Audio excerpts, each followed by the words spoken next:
que tu sois, et quel que soit le Dieu que tu vénères, ou quelle que soit ta foi, pax minibus, pax minibus, pax minibus, pax minibus.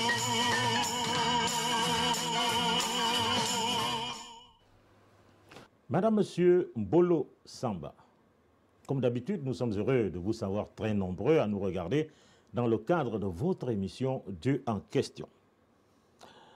Comme vous allez le constater d'un moment à l'autre, le thème annoncé la semaine dernière sur la proposition du Premier ministre chef du gouvernement Alain-Claude Bilébizé, proposition qui consistait à instaurer une journée nationale de prière, ce débat sera plus à l'ordre du jour, tout simplement parce que le sujet, à notre avis, est intemporel et peut être débattu à tout moment. Cela dit, un seul invité dans cette émission, aujourd'hui le maître Serge Toussaint, qui est grand maître de Rose-Croix, qui s'occupe de la juridiction francophone, est dans nos murs. Bonjour Serge. Bonjour. Alors, avec tout ce qu'on dit de la Rose-Croix, comment ne pas profiter de cette présence au Gabon pour apporter un peu de lumière sur les zones d'ombre répandues dans l'opinion, chez nous, et peut-être un peu partout ailleurs, notamment en Afrique. La Rose-Croix est synonyme de mort, synonyme de sacrifice, de Satan et ses suppôts, des envoûtements et autres. Elle est à la bouche de presque tous les prédicateurs et présentée comme distributrice de malheur et pourvoyeuse de promotions et autres biens matériels. Les oreilles sont pleines et on connaît tout, sauf, à ce qui semble, les véritables contenus de ces enseignements. De l'impérator au simple frater, est-ce que c'est vraiment le désintéressement? Nous allons le voir dans, tout au long de cette émission, mais quand même, Serge, quel est le but de votre présence au Gabon? Alors, j'aurai l'occasion, évidemment, d'expliquer que tout ce que vous venez de dire est totalement faux. Oui, nous aurons l'occasion. Mensonger. Et si c'était même écrit, je ne parle pas de votre bouche, ce serait tout simplement diffamatoire. Mais ça, on va y revenir. Donc, je vous remercie d'abord de me donner la possibilité d'expliquer un petit peu mieux tout à l'heure ce qu'est l'ordre de la Rose-Croix. Alors, je suis venu ici en visite officielle, c'est-à-dire que je suis le grand maître de la juridiction francophone de l'ordre de la Rose-Croix qui couvre la France, la Suisse, la Belgique, les DOM-TOM et l'Afrique francophone. Et mon devoir, entre autres, en tant que grand maître, c'est régulièrement de visiter les pays où l'ordre fonctionne de manière à rencontrer les membres. Alors je viens en terre africaine 2 fois par an. J'essaye d'alterner l'Afrique centrale, l'Afrique de l'Ouest. Parfois ce sont des conventions, parfois ce sont des visites officielles. Et là je suis venu donc au Gabon pour une visite officielle de 2 jours qui m'a permis, puisque ces 2 visites, ces deux jours se sont terminés vers 13 h aujourd'hui, ça m'a permis tout simplement de rencontrer les membres de l'ordre et de me mettre à leur disposition. Alors quand je fais une visite officielle, eh bien, en général, je délivre 2 exposés philosophiques et l'on fait également ce que l'on appelle un forum de questions. Ça permet aux membres de me poser des questions sur l'ordre, sur l'enseignement, sur la philosophie, sur des problèmes qu'ils peuvent avoir. Oui, c'est quelque chose en réalité de très simple. Alors, maître, la Rose-Croix, pourquoi faire? Alors, l'ordre de la Rose-Croix, peut-être qu'il faut redéfinir ce que c'est. Je suis toujours étonné d'entendre ce que vous avez dit en introduction. Pourquoi? Parce que l'ordre de la Rose-Croix est connu dans le monde entier, comme un mouvement philosophique, non religieux, apolitique, ouvert aux hommes comme aux femmes, sans distinction aucune. J'ajouterai, voyez, qu'il est reconnu d'utilité publique dans plusieurs pays en raison de sa contribution à l'éducation, à la culture et à la paix. Comment peut-on penser qu'un mouvement reconnu d'utilité publique pourrait se livrer à des crimes, à des sacrifices et que sais-je encore. Il n'y a qu'en terre africaine que l'on parle de cette manière-là de l'ordre de la Rose-Croix. Partout ailleurs dans le monde, il est très très bien perçu des autorités politiques, des autorités religieuses, des autorités civiles, de philosophes, de savants. Et j'ai du mal à comprendre qu'en terre africaine, on en soit encore, depuis le temps, à ne pas savoir ce qu'est l'ordre de la Rose-Croix. Et je pars même du principe que ceux qui pensent de mauvaises choses à son sujet sont des gens qui refusent de se renseigner. Il suffit d'aller sur Internet, il y a un site sur l'ordre de la Rose-Croix qui explique son histoire, sa philosophie, son enseignement, sa tradition, son fonctionnement. Donc il n'y a pas de secret à ce niveau-là. Donc c'est aux gens, plutôt que de dire des bêtises, de faire la démarche de se renseigner tout simplement. Alors je vous ai posé une question, c'est de savoir, la Rose-Croix, pourquoi faire? Eh bien, la Rose-Croix, c'est un mouvement philosophique. Donc la Rose-Croix s'adresse à des hommes et des femmes qui se posent des questions sur les mystères de l'existence. Alors les religions le font à leur manière. Eh bien, la Rose-Croix, en tant que mouvement philosophique non religieux, le fait à la sienne. Les Rose-Croix, depuis toujours, donc, sont des gens qui s'intéressent, donc, encore une fois, au mystère de l'univers, au mystère de la nature, au mystère de l'homme. Ce sont des êtres humains qui mènent une quête de connaissance et de sagesse et qui ont leur propre enseignement. C'est un enseignement qui s'est perpétué depuis la plus haute antiquité, de bouche à oreille. Et depuis le XXe siècle, eh bien, cet enseignement a été mis par écrit. Et les membres de l'ordre aujourd'hui reçoivent chez eux l'enseignement écrit donc de l'ordre de la Rose-Croix, qui est un enseignement, encore une fois, philosophique, profondément spiritualiste et profondément humaniste. Je vous signale quand même que l'un des pères fondateurs de l'ordre de la Rose-Croix, c'est Comenius, qui a vécu au XVIIe siècle, qui a écrit des livres, dans lesquels d'ailleurs il parlait déjà de la Rose-Croix, et de nos jours, il est considéré comme le père spirituel de l'UNESCO. Donc vous voyez un peu ce que sont réellement les Rose-Croix. On est à l'opposé de ce qui est dit de nous en Afrique. Et je trouve ça dommage. Pas à la limite pour l'ordre de la Rose-Croix, je trouve cela dommage pour les Africains qui croient encore ce genre de mensonges, parce que ça les empêche, à mon avis, de s'ouvrir à une spiritualité qui ne peut que leur être bénéfique. Vous savez, la devise de l'ordre de la Rose-Croix, c'est la plus large tolérance dans la plus stricte indépendance. Ça veut dire que dans l'ordre de la Rose-Croix, très honnêtement, il y a toutes les religions. Je connais des rosicruciens chrétiens, juifs, musulmans, bouddhistes, animistes, évidemment des rosicruciens qui à n'ont votre pas de niveau, religion. ce n'est pas incompatible, mais quand même, Pas du tout. selon les prêtres et pasteurs, on ne peut pas être à la fois rosicrucien et oui, mais chrétien. dans ce cas-là, je vous pose la question, où est l'intolérance? À laquelle je ne te répondrai pas. Où est l'intolérance? Où est l'intolérance? L'ordre de la Rose-Croix est ouvert depuis toujours aux hommes comme aux femmes, absolument à toutes les catégories sociales, à toutes les cultures, à toutes les races, à toutes les religions. Ce qui lui vaut d'être reconnu d'utilité publique dans plusieurs pays. Et ce que vous dites est vrai. À l'inverse, certaines religions, certains responsables de certaines religions critiquent l'ordre de la Rose-Croix et disent à son sujet mais des mensonges éhontés. Ces gens-là qui prétendent parfois perpétuer le message du Christ qui a dit « aimez-vous les uns les autres », je me demande si eux-mêmes, qui sont censés enseigner le message du Christ, l'ont compris. Je ne trouve pas ça normal. Ça, c'est de l'intolérance. Le monde dénoncer actuel... et dénoncer ne voudrait pas dire qu'on n'aime pas. Ah non, mais Serge. Dénoncer, on peut ne pas être d'accord. Ça, il n'y a aucun problème. Vous voyez, les rosicruciens sont très ouverts d'esprit. Moi, je connais des tas de gens avec lesquels je ne partage pas les mêmes points de vue sur le plan politique, économique. Il n'y a aucun problème. Mais de là à dire des mensonges, c'est autre chose. Quand j'entends dire en Afrique, donc, par exemple, que les Rose-Croix se livrent à des sacrifices, c'est totalement faux. Quand j'entends dire... C'est dû à quoi? Ce n'est pas... c'est l'ignorance. Non, ce n'est pas le fait d'un certain syncrétisme. Non, là c'est beaucoup plus grave. Le syncrétisme, c'est simplement donc la capacité à parler un peu de tout avec tout le monde, notamment en matière de spiritualité et de religion. Donc les rosicruciens, oui, je vous l'ai dit, sont très ouverts. Moi-même, vous voyez, je suis d'origine catholique. J'ai fait ma communion, j'ai lu la Bible, j'ai lu quasiment tous les livres sacrés.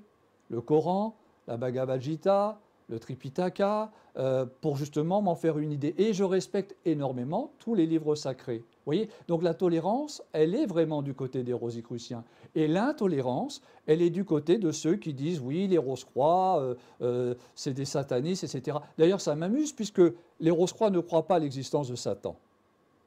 Moi, ma conception du diable, je vais vous dire, pour moi, le diable n'a jamais existé en tant qu'entité spirituelle opposée à Dieu.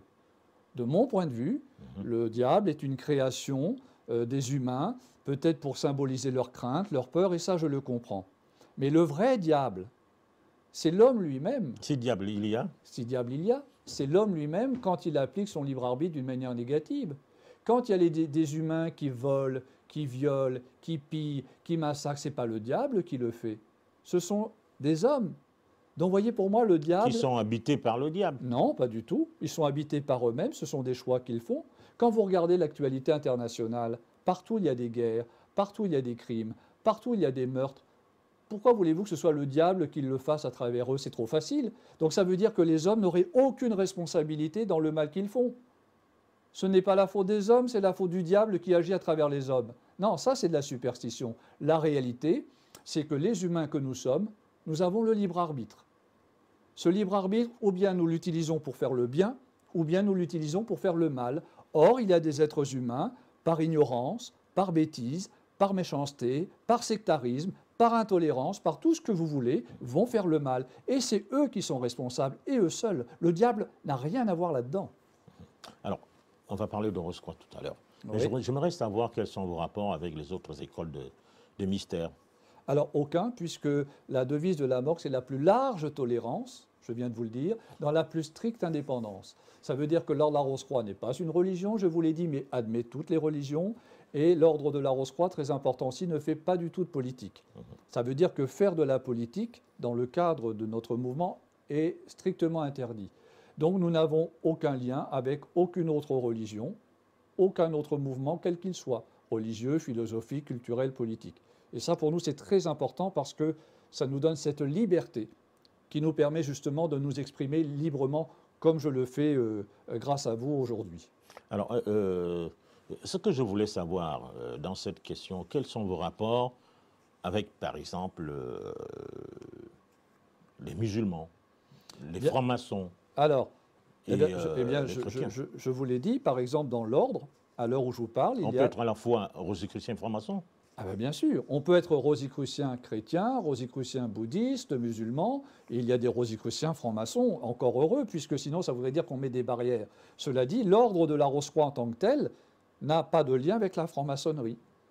Nous n'avons aucun lien. Ce sont deux organisations totalement distinctes, totalement différentes, qui fonctionnent donc selon leur mode qui leur est propre. Mais il n'y a aucune raison qu'on interdise à un franc-maçon de devenir rosicrucien. Pas plus qu'on va interdire, comme je vous l'ai dit, à un chrétien de devenir rosicrucien, un bouddhiste, un musulman. On est très ouvert, encore une fois. Est-ce que ça voudrait dire que vous êtes d'accord avec nous lorsque nous disons que personne n'a le monopole de la divinité? Ah ben bien sûr, je suis tout à fait d'accord. Aucune religion, aucun mouvement philosophique, pas même évidemment l'ordre de la Rose-Croix, n'a le monopole de la vérité, et même j'ajouterais le monopole de la foi. Vous savez, pour moi, ce qui Le monopole importe, de la divinité. oui, de la divinité si vous voulez. Ouais. Bon, par exemple, les rosicruciens admettent l'existence de Dieu, mais ils ont une approche particulière de Dieu qui n'est pas tout à fait l'approche religieuse. Mais ce n'est pas gênant, chacun est libre. Qui, franchement, pour reprendre votre expression, qui dans l'absolu peut se targuer de savoir ce qu'est Dieu? Personne. Alors, dans les religions, vous savez aussi bien que moi, on considère en général que Dieu, c'est un surêtre, un surhomme, qui en quelque sorte règne dans le ciel, qui est omniprésent, omnipotent, omniscient, et qui en quelque sorte observe les humains et les dirige un peu comme un père dirigerait sa famille. Bon, ça je respecte totalement cette vision de Dieu. La vision rosicrucienne est différente. Nous pensons que Dieu, c'est une intelligence universelle, une conscience universelle, une force universelle qu'on ne peut pas comprendre. Mais nous pensons que cette conscience universelle, cette intelligence universelle, elle se manifeste dans la création à travers des lois dites divines.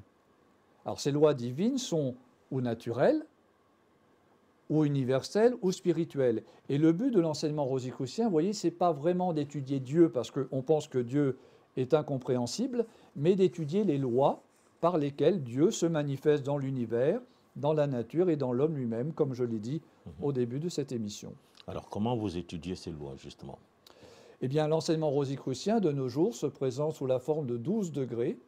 Et dans chaque degré, on va étudier tout un tas de sujets philosophiques, mystiques, scientifiques, culturels, spirituels, avec évidemment des centaines de sujets qui peuvent intéresser ceux qui veulent mener une quête de connaissance. Parce que l'ordre de la Rose-Croix n'est pas une voie de croyance. Une religion, que je respecte absolument, est une voie de croyance. C'est-à-dire, dans une religion, et j'insiste, c'est tout à fait respectable, on va demander aux fidèles de croire en l'enseignement que perpétue la religion et de croire en la vie et en l'œuvre du fondateur de la religion. Donc on est dans le domaine de la croyance. Dans l'ordre de la Rose-Croix, c'est plutôt une voie de connaissance. C'est-à-dire qu'on va essayer de comprendre quel est le sens profond de l'existence, on va essayer de mieux se connaître soi-même et on va essayer de mieux maîtriser notre vie, c'est-à-dire de la rendre plus conforme à nos espérances. Tout cela lié au mysticisme? Oui, parce que le mysticisme, c'est pareil. Je sais que bien souvent, le mot mysticisme fait peur.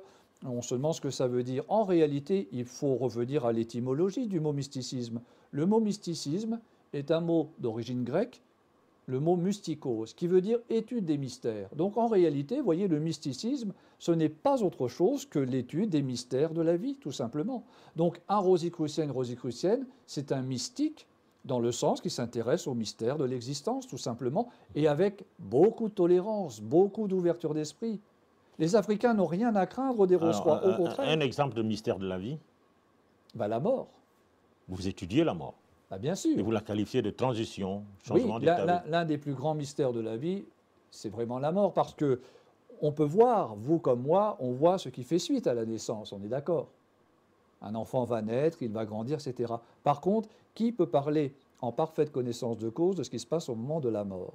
Alors, là, nous avons notre propre approche de la mort. Non, non, non, pas du tout.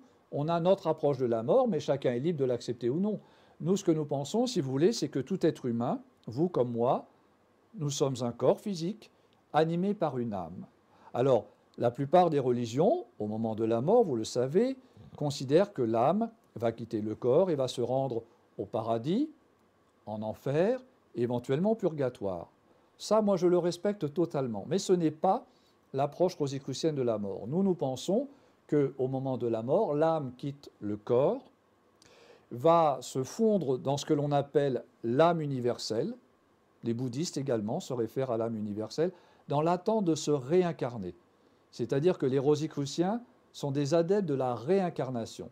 C'est-à-dire que nous pensons que si nous sommes sur Terre, c'est pour évoluer graduellement vers l'état de sagesse, état qu'ont atteint tous les grands fondateurs de religion, tous les grands philosophes, tous les grands maîtres spirituels. Mais nous pensons, si vous voulez, qu'un tel but ne peut pas être atteint en une seule vie. Qui, en une seule vie, peut prétendre atteindre la sagesse? À mon avis, personne. Donc c'est pour ça que la plupart des rosicruciens, parce que ce n'est pas un dogme, c'est pour ça que je dis la plupart, eh bien, considèrent que la réincarnation est effectivement une loi spirituelle qui régit l'évolution de tous les êtres humains. Et de vie en vie, d'incarnation en incarnation, on se rapproche graduellement de ce but qu'est l'état de sagesse. Pour s'incarner, il faut attendre combien de temps à peu près? L'âme attend combien de temps? Alors, là, dans l'ordre de la Rose-Croix, on enseigne qu'il y a environ 140 ans entre deux incarnations successives. Mais ça, c'est une donnée aussi qui a une dimension allégorique. Mais je voudrais revenir quand même sur la sagesse, qui va vous montrer que ce que l'on dit des Rose-Croix est totalement faux. Le but fondamental des Rosicruciens, c'est d'atteindre la sagesse. Et qu'est-ce que la sagesse pour les Rosicruciens? Eh bien, c'est d'exprimer à travers leur comportement les plus belles vertus que l'on attribue à l'âme humaine. C'est-à-dire que pour nous, la sagesse, c'est l'état de conscience d'un homme ou d'une femme qui, tous les jours, dans son comportement, fait preuve de bienveillance, de générosité, d'altruisme, de tolérance, etc. Est-ce que vous pensez que ce n'est pas un objectif noble, celui-là? Donc c'est pour ça que quand on dit ce que vous m'avez dit tout à l'heure au niveau des Rose-Croix, ça me fait beaucoup de peine. parce que c'est exactement l'inverse. Les Rosicruciens mènent une quête de connaissance à travers l'enseignement qu'ils reçoivent chez eux, une quête de sagesse, c'est-à-dire un travail sur eux-mêmes, pour devenir quelqu'un de meilleur pour eux-mêmes, quelqu'un de meilleur pour la famille, quelqu'un de meilleur pour la société. Et ça, c'est l'objectif de tous les Rosicruciens. Donc vous voyez qu'on est à l'opposé de ce que certains disent de nous par ignorance ou par méchanceté, je ne sais pas. Alors, les enseignements vous donnent quand même la capacité ou la possibilité d'avoir des pouvoirs. Et ces pouvoirs, vous pouvez les utiliser comme vous voulez. Est-ce que ce n'est pas à ce moment-là que la mort intervient? Alors, moi, je n'aime pas le mot pouvoir. Parce que le mot pouvoir, ça laisse supposer, vous voyez, qu'on veut avoir un ascendant sur quelqu'un, qu'on veut le dominer. Et oui, ascendance spirituelle, non? Pouvoir, c'est pas toujours ça. Non, nous, on préfère le mot faculté. L'être humain possède certaines facultés. Ça, c'est vrai. Par exemple, il peut utiliser le pouvoir de la pensée pour faire ce que l'on appelle la création mentale. Il peut méditer, il peut s'harmoniser avec l'univers, il peut même transmettre la pensée, ce que l'on appelle la télépathie. Donc c'est vrai que l'être humain possède virtuellement certaines facultés, mais ces facultés ne peuvent être employées que pour faire le bien, jamais pour faire le mal. Vous êtes sûr, le mal et le bien vont toujours ensemble? Non, d'un point de vue philosophique, le mal est l'absence de bien. Comme les ténèbres sont l'absence même de la lumière. Quand on met la lumière, il n'y a plus d'obscurité. Si on met le bien, il n'y a plus de mal. Donc, comment savoir que l'un existe, que l'un l'autre existe? Il faut la présence non, ben, écoutez, du mal pour savoir que le bien existe. Oui, pas forcément. La présence du bien pour savoir que le mal existe. Pas forcément.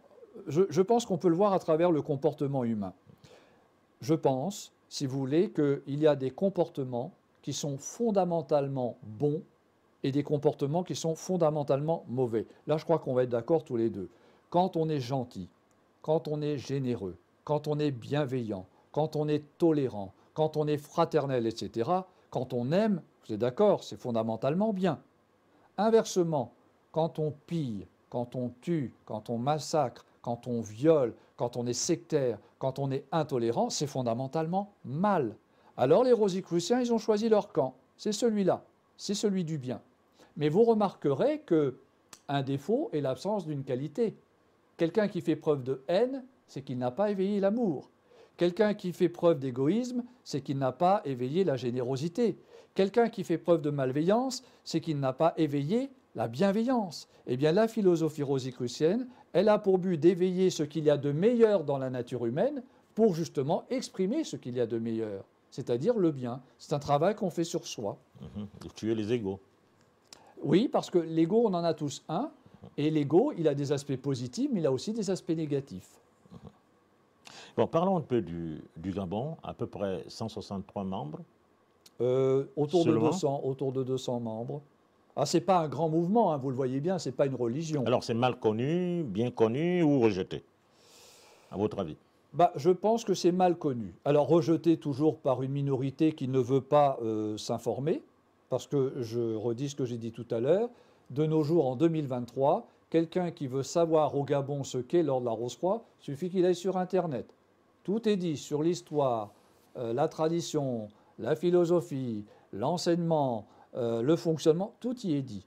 Et s'il le veut, il peut même aller sur le site de la mort mondiale. Et là, il verra que dans le monde entier, ce que je vous ai dit tout à l'heure, l'ordre de la Rose-Croix est très, très, très, très bien perçu. En fait, comment vous dire, la devise de l'ordre de la Rose-Croix, vous savez qu'en France, d'où je viens, c'est liberté, égalité, fraternité.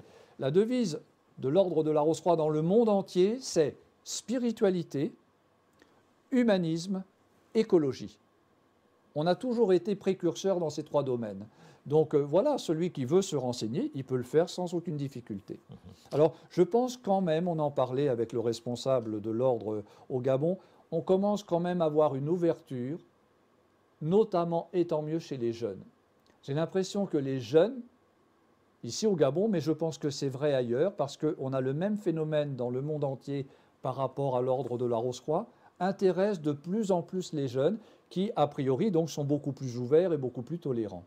Et peut-être aussi que les jeunes ont l'avantage de se renseigner par eux-mêmes et de ne pas s'arrêter à ce qu'ils ont entendu dire à un moment donné sur l'ordre de la Rose-Croix. Ils vont plus loin, ils creusent.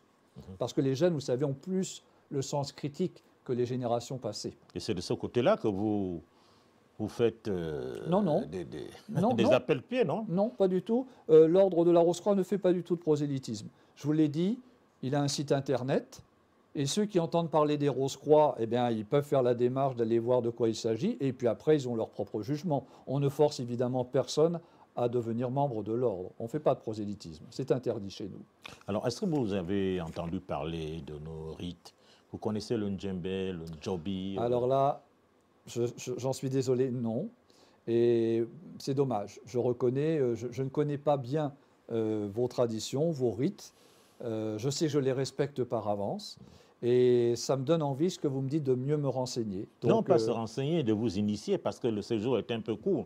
Ah J'aurais oui, pu mais- vous initier. D'accord. Là, on prend rendez-vous la prochaine fois. Non, eh bien, je crois que il y a, dans un vocabulaire commun, vous parlez de double. Ah oui, Eux aussi parlent de double. sans doute, oui. Et à la Rose-Croix, ce qui semble, c'est un peu trop long. C'est long. Et chez eux, c'est 7 jours. Et s'il s'agit d'une même entité? Ben, effectivement, les Rosicruciens pensent que, en fait, nous sommes un être triple. Là, on rentre un peu dans le sujet. Tout à l'heure, je vous ai dit corps et âme. D'ailleurs, le symbole de la Rose-Croix, j'en profite pour vous le dire parce que beaucoup Oui, l'ignorent. Oui, c'est très important. Vous êtes en train d'écraser mon questionnaire. Allez-y, allez-y. Allez. Désolé, mais C'est pas c'est très grave. important parce que Oui. beaucoup pensent que l'ordre de la Rose-Croix est une religion parce que son symbole, c'est une croix avec une rose. C'est faux. Dans l'ordre de la Rose-Croix, la croix représente le corps physique de tout être humain. C'est-à-dire, Tout être humain, c'est-à-dire, tout être humain, comme moi, comme vous. tout être humain, comme vous, comme moi, comme tous ceux qui nous regardent. Alors les bras. Quand on se met debout, Mhm. les jambes serrées l'une contre l'autre, les bras tendus à l'horizontale, notre corps forme une croix. Et la rose au centre de la croix, la rose rouge, elle représente l'âme de l'homme. Donc vous voyez que la rose-croix est un symbole universel, traditionnel, non religieux, qui symbolise en fait la dualité de tout être humain, c'est-à-dire le fait que tout être humain, quel qu'il soit, il est corps, la croix, et âme, la rose au centre de la croix. Et si elle est rouge, la rose, c'est parce que c'est la couleur de l'amour. Du sang. Non, de l'amour. Le sang Alors, est rouge. Oui, mais d'accord, mais le coquelicot aussi, il est rouge. Ouais, Hein? maître. Donc, moi, je vous dis que dans la rose-croix, la rose, elle est rouge parce que chez les alchimistes de l'Antiquité, chez les philosophes de l'Antiquité, et même si on remonte à la Grèce antique, eh bien, la rose rouge était le symbole de l'amour. Donc, évidemment, certains vont dire, ceux qui veulent critiquer la rose-croix vont dire, vous voyez, la rose, elle est rouge, c'est le sang. Bon, et pourtant, ces mêmes personnes vont offrir des roses rouges à telle ou telle personne pour leur montrer leur affection. Ça montre quand même la contradiction. Donc, la rose rouge des roses-croix est la rose qui représente l'amour. Et j'irai même plus loin, l'amour universel. Alors, la croix n'est donc pas la propriété d'une religion quelconque. Non, ben d'ailleurs, je pense que vous savez, puisque vous êtes quelqu'un de cultivé, le symbole des premiers chrétiens, c'était Le pas poisson. une croix, c'était un poisson, Ouais. désigné en grec sous le nom d'ictus. Et les premiers chrétiens de l'ère de Jésus, eh bien, avaient comme signe de ralliement ce fameux poisson, parce que Jésus a marqué le début de l'ère des poissons. Et ce n'est qu'au 5e siècle de l'ère chrétienne que les pères de l'Église chrétienne ont remplacé le poisson par la croix de la crucifixion. Et depuis, pratiquement tout le monde sur cette planète Terre pense que la croix est un symbole d'origine chrétienne, ce qui est faux. Ce qui est faux, puisque le symbole originel des chrétiens primitifs était un poisson. Voyez ? Donc, vous avez raison de dire que Dieu Jésus a beaucoup opéré à côté des lacs, des rivières, des pêcheurs de poissons. Dieu n'appartient à personne, Ouais. et la croix n'est pas non plus la possession exclusive de l'Église chrétienne. Alors vous l'utilisez, la croix. Oui, oui, parce que les rose-croix, donc, sur le plan historique, ils remontent au début du XVIIe siècle. Et sur le plan traditionnel, ils remontent à l'Égypte antique, c'est-à-dire avant la naissance de Jésus. Donc la croix, et vous savez bien aussi, vous, puisque vous étudiez tout ça, la croix existait avant l'Église chrétienne. Donc c'est bien la preuve que la croix n'appartient pas à l'Église chrétienne, puisqu'elle existait avant. Dans les temples égyptiens, il y avait la croix en C, il y avait tout un tas de formes de croix. Même l'endroit de crucifixion, il y avait toujours une croix à cet endroit. Oui. Alors, vous avez tout à l'heure parlé d'une spiritualité humaniste. De quoi s'agit-il vraiment en des termes L'humanisme. simples? Alors, l'humanisme, si vous voulez, pour nous, c'est un idéal philosophique qui a pour but de mettre l'homme, l'être humain, au centre de nos préoccupations. C'est-à-dire nous pensons que si nous sommes sur Terre, c'est pour vivre ensemble et s'entraider. Donc l'humanisme, vous voyez, qu'on soit rosicrucien ou pas. Ah bah bien sûr, bah, ça n'aurait aucun intérêt. Donc nous essayons de travailler, comment vous dire, à l'évolution de l'humanité, mais dans un sens positif, et à faire prendre conscience aux êtres humains que nous sommes qu'en réalité on est réellement frères et sœurs. Alors ça peut paraître un petit peu ridicule, mais nous pensons que nous sommes tous frères et sœurs, quelles que soient les cultures, les races, déjà sur un plan physiologique. Le sang qui coule dans nos veines est fondamentalement le même. Donc on est déjà frères et sœurs, qu'on le veuille ou non, sur un plan physiologique. Mais on va plus loin. Nous pensons que tout être humain est animé par une âme, mais que cette âme individuelle, elle provient de la même âme universelle. Donc ça veut dire que sur un plan spirituel, là aussi, tous les êtres humains sont frères et sœurs. Et c'est l'un des aspects de notre message sur le plan philosophique. Alors, vous êtes penseur libre Oui. ou libre penseur? Penseur Et quelle libre. différence? Penseur libre. Alors, quelle différence faites-vous? Bah, c'est une expression. Libre penseur, en général, désigne soit les francs-maçons, qui souvent se désignent comme des libres penseurs, soit comme des gens qui, au contraire, n'ont aucun intérêt pour la spiritualité. Donc c'est pour ça que les Rose-Croix, nous préférons dire que nous sommes des penseurs libres, parce que nous sommes spiritualistes, mais nous voulons être libres dans notre manière, encore une fois, de vivre notre philosophie. Dans l'ordre de la Rose-Croix, il n'y a pas de dogme. Jamais on dira à un rosicrucien, tu dois croire cela, tu dois faire cela parce que c'est écrit ou parce qu'on te l'a dit. Tu dois réfléchir par toi-même. Si ça ne te convient pas, déjà, il ne faut pas le faire. Voyez ? Donc il n'y a pas de dogme dans l'ordre. Donc ça, la plus grande des libertés, c'est celle de ne suivre aucun dogme, qu'il soit d'ailleurs religieux ou politique ou culturel ou autre. Alors, merci pour ces explications, mais quand même, je vais revenir sur un fait. Serge, la Rose-Croix apporte quoi à l'être humain, sincèrement? Sincèrement, la connaissance. Par exemple, c'est tout. Ah ben c'est beaucoup. Par non, exemple, mais je n'ai pas dit que c'était pas beaucoup. Non, seulement la connaissance. Non, la connaissance et la sagesse. Alors, je reviens là-dessus, et vous avez raison. Un rosicrucien mène une quête de connaissance et de sagesse. Alors, la quête de connaissance, eh bien, il peut la satisfaire en étudiant l'enseignement rosicrucien. Par exemple, dans le premier degré, on va étudier les lois de la matière, qu'est-ce que la matière, l'origine de l'univers, le Big Bang, etc. Dans le deuxième degré, on va étudier la conscience. Qu'est-ce que la conscience? Quelles sont les différentes formes de conscience? Quelles sont les facultés liées aux différentes formes de conscience? Dans le troisième degré, on va étudier les lois de la vie dans le minéral, dans le végétal, etc. Donc dans le sixième degré, on va étudier par exemple les méthodes que les rosicruciens utilisent depuis des siècles pour s'auto-guérir, pour se soigner. Et ça, on l'a hérité des Esséniens. Et d'ailleurs, Jésus était essénien, maintenant c'est quasiment prouvé. Dans le huitième degré, on va étudier par exemple qu'est-ce que l'âme, la conscience de l'âme, évidemment l'après-vie, comme on l'a dit tout à l'heure, le mystère de la naissance. Et il y a beaucoup de pratiques aussi dans l'ordre de la Rose-Croix. On va étudier la création mentale, la prière, mais la prière mystique. On va étudier la méditation, on va étudier l'harmonisation avec l'univers. Bon, c'est un enseignement qui dure des années. Donc tout ça, ça forme un socle de connaissances qui permet de mieux se connaître soi-même, comme je l'ai dit tout à l'heure, de mieux comprendre le sens profond de l'existence, c'est-à-dire d'où nous venons, qui nous sommes et où nous allons. Et alors la quête de sagesse, c'est ce que j'essaie de vous expliquer. Parallèlement à la connaissance à laquelle on a accès en étudiant les monographies chez soi, eh bien on mène une quête de sagesse, c'est-à-dire qu'on essaye de travailler sur nous-mêmes, parce qu'on a tous des défauts. Mais la différence, vous voyez, c'est que les rosicruciens, au lieu de se complaire avec leurs défauts et de faire subir aux autres les effets négatifs de leurs défauts, ils font un travail sur eux-mêmes. Ils essayent de s'améliorer, ils essayent de se parfaire. Et ça, c'est très important chez les Rose-Croix, vous voyez, l'idéal de perfectionnement. Donc, ce n'est pas rien quand même. Vouloir avoir accès à une connaissance qui est belle, vouloir en plus travailler sur soi pour devenir plus sage, ben écoutez, si tous les êtres humains qui vivent sur la planète le faisaient, il n'y aurait plus de guerre, il n'y aurait plus de pauvres, il n'y aurait plus de malheureux, il n'y aurait plus de miséreux, il y aurait beaucoup moins de malades. C'est ça l'idéal? Ah ben bien sûr. Que vous poursuivez? Ben bien sûr. On n'en a pas d'autre. Évidemment. Alors, de plus en plus, on constate que la Rose-Croix devient une société discrète. Vous êtes parti de société secrète à société discrète. Oui. C'est dû à quoi? Moi, je trouve au contraire qu'on sort de plus en plus de notre discrétion. Alors, où vous avez raison, l'ordre de la Rose-Croix, autrefois, était une société secrète. Mais pourquoi secrète? Par nécessité. Parce que déjà à l'époque, il fallait protéger les membres des persécutions religieuses et politiques. Je vous fais grâce, vous savez bien ce qu'a été l'Inquisition.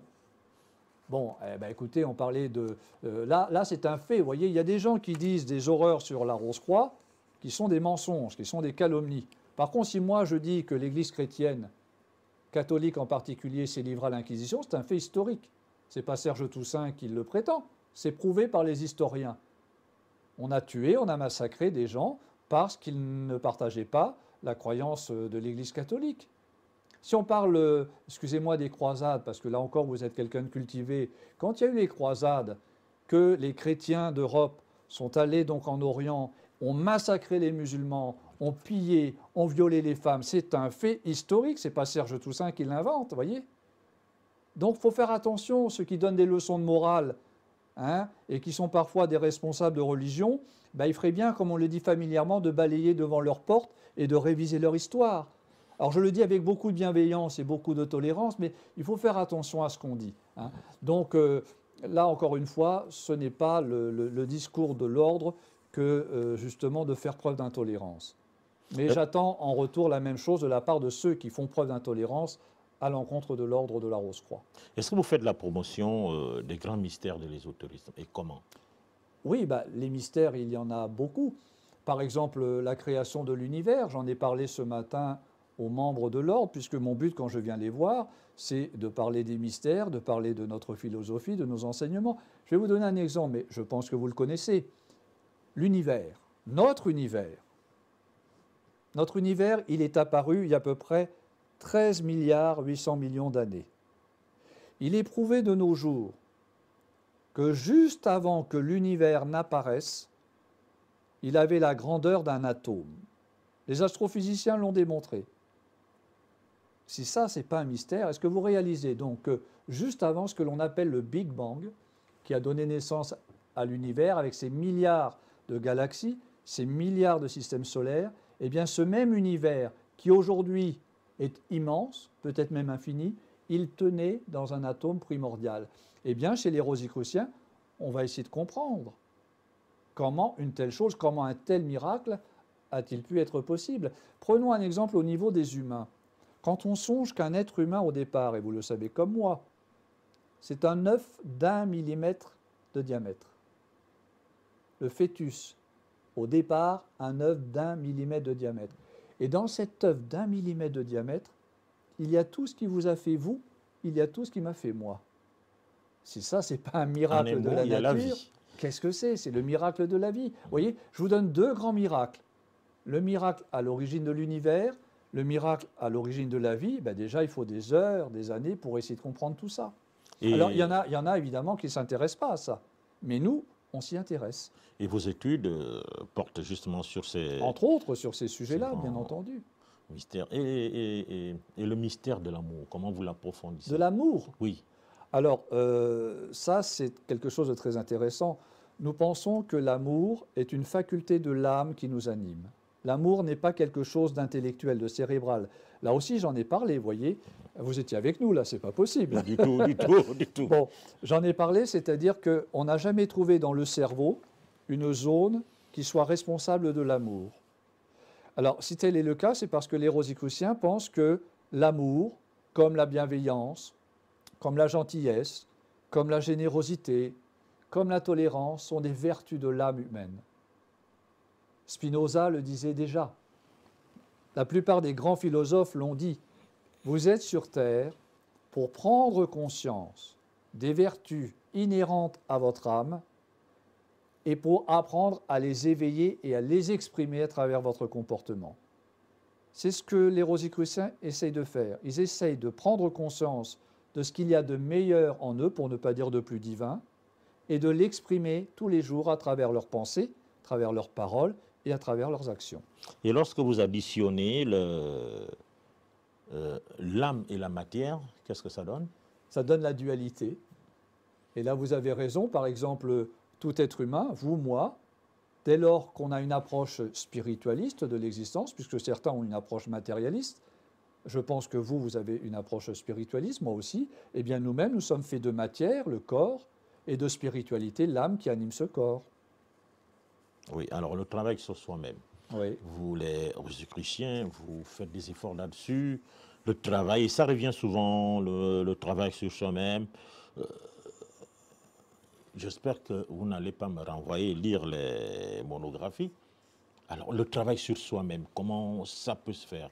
S'il y a des jeunes gens, même des vieilles personnes comme nous, qui nous suivent maintenant, s'ils veulent faire un travail sur eux-mêmes, comment faire? Eh bien, je vais prendre un exemple. Imaginez, par exemple, que on a tous des défauts, on est d'accord. On a tous des défauts, plus ou moins graves. Bon. Par rapport à un défaut, il y a deux attitudes. Soit on s'en moque. J'ai ce défaut-là, mais je suis très bien comme ça et je ne change rien. Je pense que c'est une erreur. Parce qu'un défaut, on en subit toujours les effets négatifs pour soi et surtout, on en fait subir les effets négatifs au niveau des autres. Si par exemple, quelqu'un est très orgueilleux, on va prendre ce défaut qui est l'un des plus partagés au monde malheureusement. Quelqu'un qui est très orgueilleux, il a tendance à être imbu de lui-même, à penser qu'il est plus intelligent que les autres, à prendre les autres pour des idiots, et l'orgueil fait faire des choses horribles. L'orgueil est souvent lié au pouvoir. Il y a beaucoup de gens qui ont le pouvoir, qui sont très orgueilleux. Et au nom de ce pouvoir et de cet orgueil, ils vont faire des choses invraisemblables. Parfois mettre en danger des peuples, parfois même l'humanité. Enfin, vous savez très bien, je sens ce que je veux dire là. Bon, alors, nous pensons que si on a le sentiment d'être un petit peu orgueilleux, eh bien, il faut cultiver l'humilité. Et on peut le faire. Par exemple, si j'ai le sentiment d'être moi... Il faut d'abord le reconnaître. Ah oui, vous avez tout à fait raison. Pour vaincre un défaut, il faut d'abord le reconnaître, l'admettre et ne pas culpabiliser. Parce que nous avons tous des défauts. Il faut simplement se dire, par exemple, bon, j'ai une tendance à être un petit peu trop orgueilleux. C'est pas bien pour moi, c'est pas bien pour les autres. Donc, tout comme on peut arrêter de fumer, comme on peut arrêter de boire de l'alcool, je vais arrêter d'être orgueilleux. Comment, vous allez me dire? Quand on veut arrêter de fumer, on ne fume plus. Quand on veut arrêter de boire de l'alcool, on essaye d'en boire le moins possible. Bien, quand on veut arrêter d'être orgueilleux, au moment où on sent qu'on va faire preuve d'orgueil, alors on se dit non. Il faut d'abord le reconnaître vraiment. Oui. Mais il y en a qui peuvent agir sans savoir qu'ils sont en train de poser un acte orgueilleux. Oh, c'est possible. Je ne crois pas, parce que, vous voyez, il y a quelque chose d'extraordinaire chez l'être humain, c'est ce que l'on appelle la voie de la conscience. Et ça, j'ai beaucoup étudié ce phénomène, et les Rosicruciens l'ont étudié. Comment vous expliquez que dans le monde entier, tous les êtres humains, quand ils ont fait quelque chose de bien, ils ont bonne conscience. Quand ils ont fait quelque chose de mal, ils ont mauvaise conscience. Comment vous l'expliquez? D'où ça vient, cette faculté? Ce n'est pas du cerveau, c'est inné, c'est partout. Un enfant, moi j'étais dans l'enseignement pendant pas mal d'années, eh bien je voyais bien, quand un enfant il avait fait une bêtise, de lui-même, il était là, il n'est pas très fier, il regarde ses pieds, il ne veut pas trop regarder. Vous avez déjà vu ça? Il a mauvaise conscience. Quand il a fait quelque chose de bien, il aime qu'on lui dise. Et là, il est heureux comme tout. Quand vous dites à un enfant, c'est bien ce que tu as fait, il est heureux comme tout. Parce que, qu'on le veuille ou non, il y a quelque chose en nous qui fait que quand on fait le bien, on a bonne conscience. Quand on fait le mal, on a mauvaise conscience. Donc, pour en revenir à ce que vous dites, quand quelqu'un fait preuve d'orgueil, de méchanceté, de jalousie, d'envie, au plus profond de lui-même, il le sait parfaitement. Et là, il a deux solutions. Ou il en tient compte, ou il n'en tient pas compte. Mais s'il n'en tient pas compte, à mon avis, il va de plus en plus s'enfoncer dans le mal jusqu'à perdre son âme, finalement. Alors aujourd'hui... Parce que chacun récolte tôt ou tard ce qu'il a semé. Ça, c'est une vérité qui a été enseignée par Jésus, mais d'une manière générale par tous les philosophes depuis l'origine de l'humanité. Alors Jésus revient, était-il rosicrucien? Non. Je pense que Jésus, vous voyez, ça a été pour moi... j'ai beaucoup d'admiration pour Jésus. Mais pas forcément pour ce que la religion en dit, bien que je le respecte. Pour moi, Jésus, je pense que ça a été le plus grand humaniste que le monde ait jamais connu. Il a enseigné l'amour de tous. Il a même demandé à ce qu'on aime et qu'on pardonne à nos ennemis. C'est absolument incroyable. Donc, vous voyez, ce qui manque, à mon avis, aujourd'hui au monde, c'est l'éthique. Je pense que le monde ne va pas bien, mais ce n'est pas la politique qui permettra de changer les choses. Je pense que c'est l'éthique, et plusieurs philosophes l'ont dit. Et je crois que Jésus a donné l'exemple d'une très très très grande éthique, d'un très très très très grand humanisme, et puis bien sûr, il avait un degré de spiritualité absolument extraordinaire. Donc c'est ça que j'admire personnellement en cet être d'exception. Alors bon, je voudrais savoir, vous enseignez la confiance en soi. Alors, la confiance faite par les gens ou la confiance en soi, qu'est-ce qui peut le plus aider l'homme et l'humanité? Les deux. Là, vous avez raison. Il faut que les êtres humains apprennent à avoir confiance en eux-mêmes, et j'ajouterai dans le meilleur d'eux-mêmes. Ceux qui nous écoutent, je leur dis, vous avez tous et toutes au fond de vous-même de la bienveillance, de la générosité, de la gentillesse, de la tolérance. Vous l'avez tous. Il faut que vous en preniez conscience et que vous vous disiez, à partir de demain, c'est ce chemin-là que je vais prendre. Je vais éveiller la bienveillance qui est en moi, la gentillesse, la générosité, et je vais changer ma manière de vivre. Et vous verrez que ça va changer les choses autour de vous parce que, je viens de le dire, on récolte ce que l'on sème. Et quelqu'un qui fait l'effort de s'améliorer, il attire forcément dans sa vie des belles choses, des choses positives. Ça, j'en suis profondément convaincu. Alors, parlons encore de vos activités spirituelles. Alors, excusez-moi, vous m'avez parlé de la confiance en l'autre. Il faut également faire confiance aux autres. Souvent, on ne leur fait pas assez confiance. Il y a des gens qui monopolisent le savoir, les techniques, etc. Non, il faut partager avec les autres et il faut faire confiance à ceux avec lesquels on vit. Il y a autour de nous des tas de gens qui sont créatifs, qui sont intelligents, qui ont envie de construire, qui ont envie de faire de belles choses. Il faut les aider, c'est ça, avoir la confiance en l'autre. Il ne faut pas garder pour soi, justement, tout ce que l'on sait, tout ce que l'on connaît. Il faut partager. Alors, on peut encore parler, puisqu'il nous reste encore un peu de temps, de vos activités spirituelles. Comment vous vivez la loi de la manifestation? La loi de la manifestation. Comment vous la vivez? Je comprends mal votre question. La manifestation, c'est ce que l'on peut percevoir avec nos sens objectifs. Tout à l'heure, je l'ai dit, la plus grande loi de manifestation est celle qui a permis à l'univers lui-même d'exister, puisque je vous l'ai dit, l'univers, tous les astrophysiciens le savent de nos jours, à l'origine, il donc se réduisait à un atome. Il y a eu le Big Bang, cette fameuse explosion cosmique, et l'univers donc a généré de lui-même des milliards de planètes, des milliards d'étoiles. Donc ça, c'est vraiment la première grande manifestation. Après, je vous ai parlé de l'enfant, c'est une autre manifestation, c'est-à-dire un enfant, au départ, c'est un œuf d'1 millimètre de diamètre, qui va se développer dans le ventre de la mère, qui va naître et qui va manifester en quelque sorte un enfant. À partir du moment où on est dans la matière, on est dans la manifestation. Le contraire de la manifestation, c'est le monde spirituel, celui qu'on ne voit pas, qu'on ne perçoit pas, mais qui existe quand même. Dieu de mon cœur, Dieu de ma compréhension. Oh, alors, vous avez étudié les monographies? Pas du tout. Que comprendre par là? Pourquoi Dieu de mon cœur, Dieu de ma compréhension? Alors, je trouve que c'est une très très belle formule. Moi, quand je suis devenu rosicrucien, elle m'a beaucoup plu parce qu'elle veut dire que personne, et vous-même vous l'avez dit, n'a le monopole de la connaissance de Dieu. Donc, quand un rosicrucien s'adresse à Dieu en disant « Dieu de mon cœur, Dieu de ma compréhension », il veut dire « Dieu tel que je le conçois mentalement, Dieu tel que je le ressens ». Mais le voisin, il va le voir mentalement différemment, il va le ressentir différemment. C'est une grande preuve de tolérance. Ça veut dire que personne ne peut prétendre que lui seul connaît ce qu'est Dieu. C'est impossible. On en a chacun une connaissance différente. Vous, je pense que vous êtes croyant, je suis croyant, mais probablement que notre manière à vous et à moi de concevoir Dieu, elle est probablement différente. Et ça n'a aucune importance. Et alors, quand des êtres humains en viennent à s'entretuer parce qu'ils n'ont pas la même compréhension de Dieu, alors là, c'est pour moi ce qu'il y a de plus triste au monde. Et ça arrive tous les jours. Et j'aimerais savoir comment vous représentez Dieu, si ce n'est un secret. Comme je l'ai dit tout à l'heure, pour nous, Dieu, pour les rosicruciens... Je m'adresse à Serge Toussaint. Ah, pour moi? Oui. Alors moi, je me le représente comme je vous l'ai dit tout à l'heure. Un gars barbu assis... Non, justement. Non, ça c'est l'approche plutôt religieuse que je respecte encore. Hein. Non, nous, c'est plutôt une approche scientifique de Dieu, vous voyez. C'est l'approche de Spinoza, c'est l'approche d'Albert Einstein.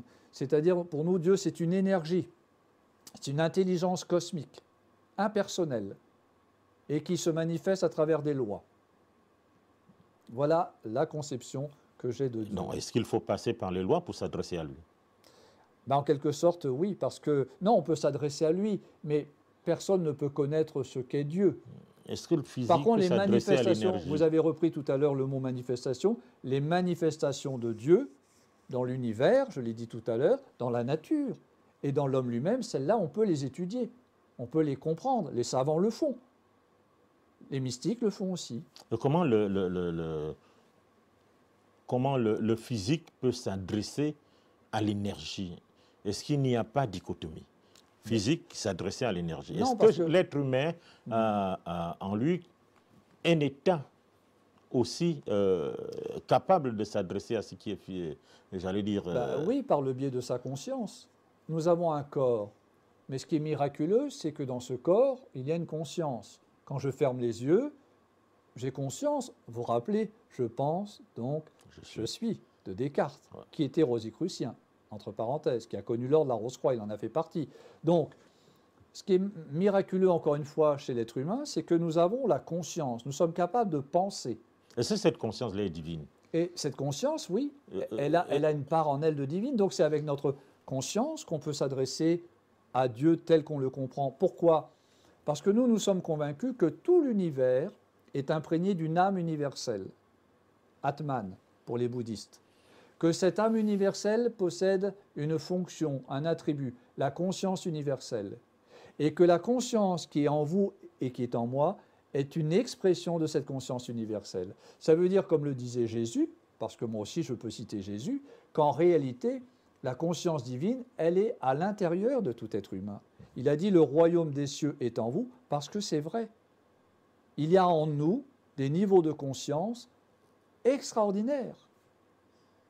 On le voit par exemple à travers les expériences de mort imminente.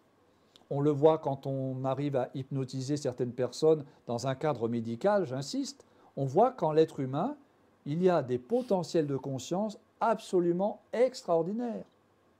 On est loin, on est très très loin, à mon avis, d'avoir compris le potentiel d'intelligence énorme qui se trouve en tout être humain.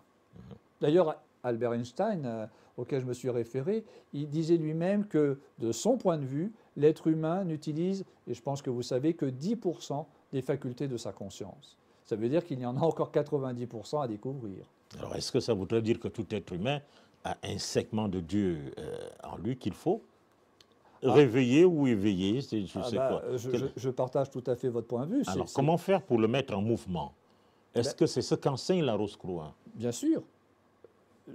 L'une des choses que l'ordre de la Rose-Croix enseigne, c'est la manière de contacter, nous on va dire plutôt de communier avec le divin en nous, avec ce qu'il y a de plus spirituel en nous. Bien sûr, à travers des pratiques, notamment la méditation. Les rosicruciens pratiquent quotidiennement la méditation, dans le but justement de nouer le contact avec le divin en eux.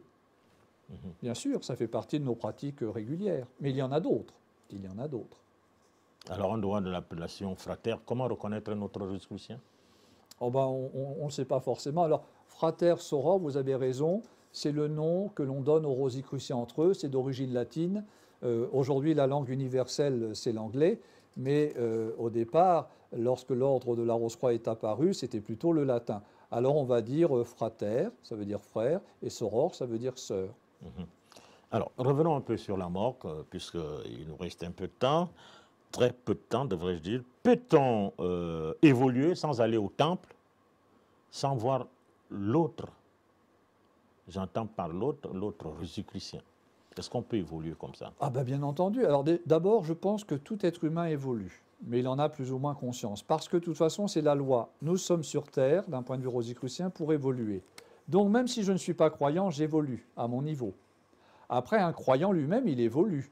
Alors le croyant, il va évoluer à travers ce qu'il va apprendre à l'église, au temple, à la synagogue, à la mosquée, peu importe. Tout le monde évolue, tout le monde a des prises de conscience tous les jours. Donc un Rosicrucien, il évolue d'abord lui-même. Alors pourquoi il va, comme vous dites, rencontrer d'autres Rosicruciens? Pour deux raisons.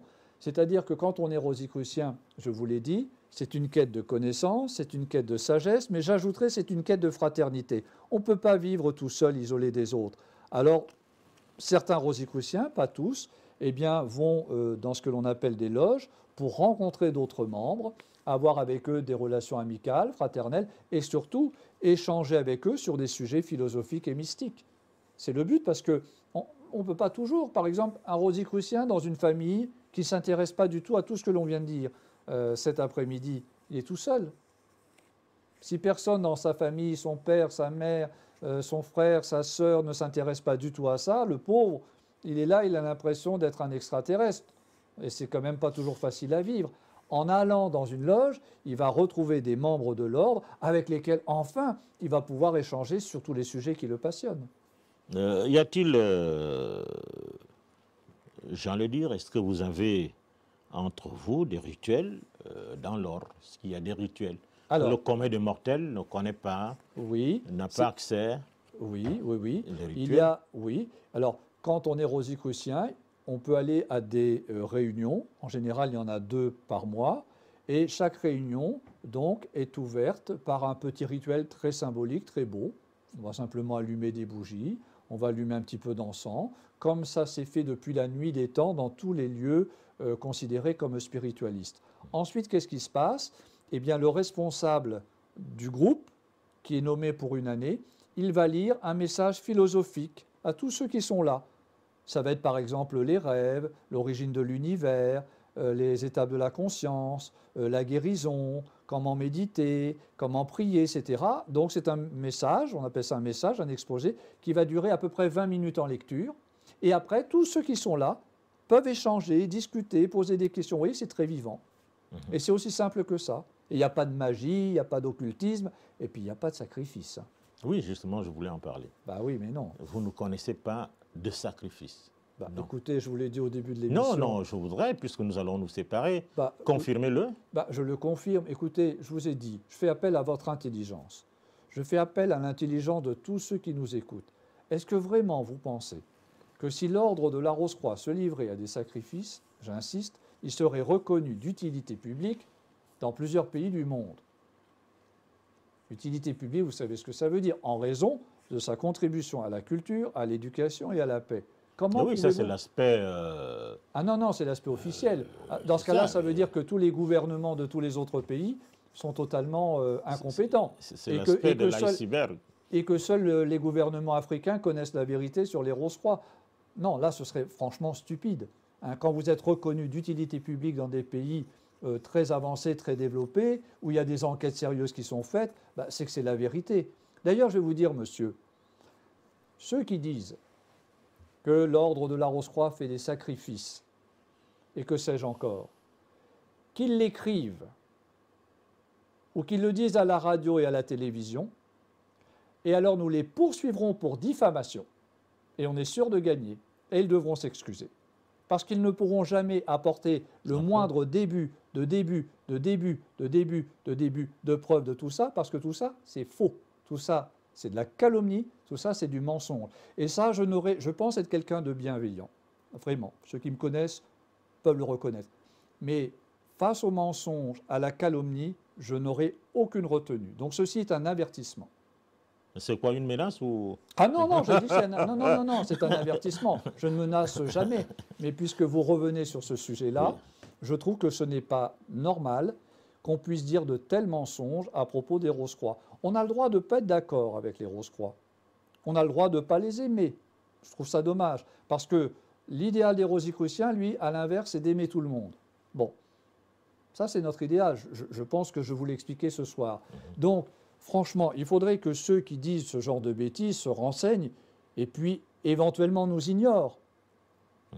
Mais arrêtent de dire ce genre de calomnie. Alors oui, c'est vrai. C'est vrai que... franchement, d'autant plus quand ça vient... D'autant plus quand ça fait quand même un effet que je ne saurais expliquer. Si lorsqu'on vous lit à l'occultisme et autres... Écoutez, monsieur, là, moi, je vous ai apporté une revue sur les Rose-Croix. Elle était en vente en kiosque, dans les gares, les aéroports, les librairies de France, Suisse, Belgique, Québec.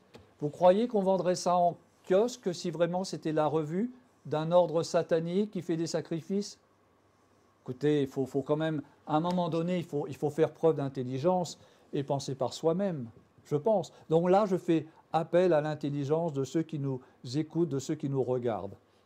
Renseignez-vous par vous-même. Vous l'avez fait, que ceux qui nous écoutent, je n'essaye pas de les convaincre. Mais au moins qu'ils sachent aujourd'hui, à partir d'aujourd'hui, ce que les Rose-Croix sont et ce qu'ils ne sont pas. Alors, vous avez, on va finir par là, une université. Oui. L'université Rose-Croix internationale. Oui.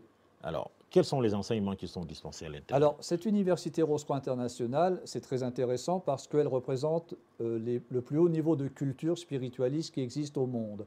Donc, il y a des sections de recherche en égyptologie, en médecine, en psychologie, en sciences, en physique, etc. Donc, ce sont des rosicruciens donc, qui, par leur métier, ont énormément de connaissances dans ces domaines-là et qui mènent des recherches. Et donc, ces recherches font l'objet de livres, font l'objet de revues accessibles au public. Et d'ailleurs, sur Internet, ceux qui s'intéressent à ça, c'est gratuit. Ils peuvent taper le site de l'Ordre de la Rose-Croix. Ils peuvent aller dans le site de l'Université Rose-Croix internationale et ils pourront lire des articles extrêmement intéressants dans divers domaines. Alors, s'il y a des dessus ce soir qui veulent, ceux qui pensaient entrer dans la Rose-Croix, pour le bien matériel, il y a bien des dessus après cette émission. Oui, bien sûr. Alors, votre mot de fin, votre mot de fin? Mon mot de fin, d'abord, je voudrais vous remercier pour votre ouverture d'esprit. C'est très agréable de pouvoir parler aussi librement de l'Ordre de la Rose-Croix et de m'avoir donné la possibilité, encore une fois, de dire ce qu'il en est.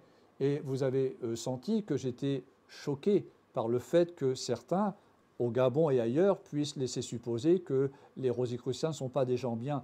Les rosicruciens ne sont pas des gens parfaits, ça je vous l'accorde, mais ce sont des gens bien. Ce sont des gens qui s'évertuent à devenir meilleurs, comme je l'ai dit, dans leur intérêt à eux, personnel, dans l'intérêt de leur famille et dans l'intérêt du pays dans lequel ils habitent. Donc les rosicruciens ne sont pas des ennemis, ce sont des amis. Donc pour moi, si déjà ceux qui nous écoutent comprennent cela, j'en serais vraiment très satisfait. Et quand ils entendent des calomnies, sacrifices et que sais-je encore, qu'ils se renseignent. Ils peuvent même écrire au siège de l'ordre, on leur répondra. Parce que tout ça, c'est faux. Notre but, ce n'est pas de convaincre les gens de devenir rosicruciens, je vous l'ai dit. On ne fait pas de prosélytisme. Mais au moins, ce que l'on aimerait, je l'ai dit et j'insiste, c'est d'être reconnu pour ce que l'on est et non pas pour ce que l'on n'est pas. Et vous m'avez donné cette possibilité d'éclaircir un petit peu les choses et je vous en remercie. Voilà, mesdames, messieurs, c'est la fin de cette émission. Merci de nous avoir suivis. On se retrouve très prochainement. Au revoir. Qui que tu sois, et quel que soit le Dieu que tu vénères, ou quelle que soit ta foi, pax omnibus,